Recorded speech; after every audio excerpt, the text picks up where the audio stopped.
Hi all, welcome to football arena. ഇത്തവണത്തെ world കപ്പിൽ പ്രത്യേകിച്ചൊന്നും ചെയ്യാൻ നെയ്മർ ജൂനിയർക്ക് സാധിച്ചിരുന്നില്ല. പരിക്കിൻ്റെ പ്രശ്നങ്ങൾ ഉണ്ടായിരുന്നു. അതിനുശേഷം കാർലോ ആഞ്ചലോട്ടി വേണ്ടത്ര അവസരങ്ങൾ അദ്ദേഹത്തിന് നൽകിയതുമില്ല. അതിന് പിന്നാലെ അദ്ദേഹം ബ്രസീലിയൻ ദേശീയ ടീമിൽ നിന്ന് വിരമിക്കൽ പ്രഖ്യാപിക്കുകയും ചെയ്തു. പക്ഷേ അത് പിൻവലിച്ചുകൊണ്ട് നെയ്മർ തിരിച്ചു വരും എന്നുള്ള പ്രതീക്ഷയിലാണ് ആരാധകർ. ഇതേക്കുറിച്ച് മുൻ പോർച്ചുഗീസ് താരമായിരുന്ന നാനിയോട് ചോദിച്ചിരുന്നു. അതായത് അടുത്ത വേൾഡ് കപ്പ് കൂടി നെയ്മർക്ക് കളിക്കാൻ സാധിക്കും എന്ന് പ്രതീക്ഷിക്കുന്നുണ്ടോ എന്നായിരുന്നു ചോദ്യം. തീർച്ചയായും നെയ്മർക്ക് സാധിക്കും. അതിനുള്ള ടാലന്റ് നെയ്മർക്കുണ്ട്. പക്ഷെ അദ്ദേഹത്തിൻ്റെ ശാരീരിക ക്ഷമതയാണ് പ്രശ്നം എന്നുള്ള കാര്യം കൂടി നാനി ഇപ്പോൾ പറഞ്ഞിട്ടുണ്ട്. അദ്ദേഹത്തിൻ്റെ വാക്കുകൾ ഇങ്ങനെയാണ്: തീർച്ചയായും നെയ്മർക്ക് കളിക്കാൻ കഴിയും, പക്ഷെ അദ്ദേഹത്തിൻ്റെ ഫിസിക്കൽ ഷേപ്പ് വളരെ പ്രധാനപ്പെട്ടതാണ്. നെയ്മർ തൻ്റെ ബെസ്റ്റ് വേർഷനിലേക്ക് മാറണം. ഏറ്റവും മികച്ച ഫിസിക്കൽ ഷേപ്പ് വീണ്ടെടുക്കണം. നെയ്മറുടെ ശാരീരിക ക്ഷമത മാത്രമാണ് പ്രശ്നം. ടാലന്റ് ഒരു വിഷയമല്ല.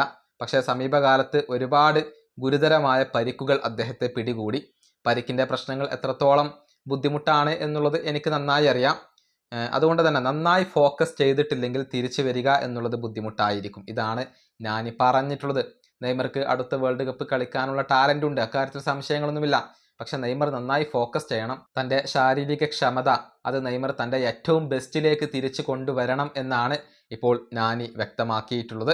ഏതായാലും നെയ്മർ ജൂനിയർ വിരമിക്കൽ പ്രഖ്യാപനം പിൻവലിച്ചുകൊണ്ട് ബ്രസീലിയൻ ദേശീയ ടീമിന് വേണ്ടി ഇനിയും കളിക്കും എന്നാണ് ആരാധകർ പ്രതീക്ഷിക്കുന്നത്. ഈ ഡിസംബർ മാസത്തോടുകൂടി സാന്റോസുമായുള്ള അദ്ദേഹത്തിൻ്റെ കോൺട്രാക്റ്റ് പൂർത്തിയാവുകയാണ്. പിന്നീട് അനുയോജ്യമായ എന്തെങ്കിലും നല്ല ഓഫറുകൾ വന്നു കഴിഞ്ഞാൽ നെയ്മർ അത് സ്വീകരിച്ചേക്കും. അതല്ലെങ്കിൽ അദ്ദേഹം പൂർണ്ണമായും ഫുട്ബോൾ നിർത്തിയേക്കാം എന്ന തരത്തിലുള്ള റൂമറുകൾ വരെ ഇപ്പോൾ പുറത്തേക്ക് വന്ന് തുടങ്ങിയിട്ടുണ്ട്. ഈ വീഡിയോയുടെ അവസാനിപ്പിക്കുന്നു. അടുത്തൊരു വീണ്ടും കാണാം.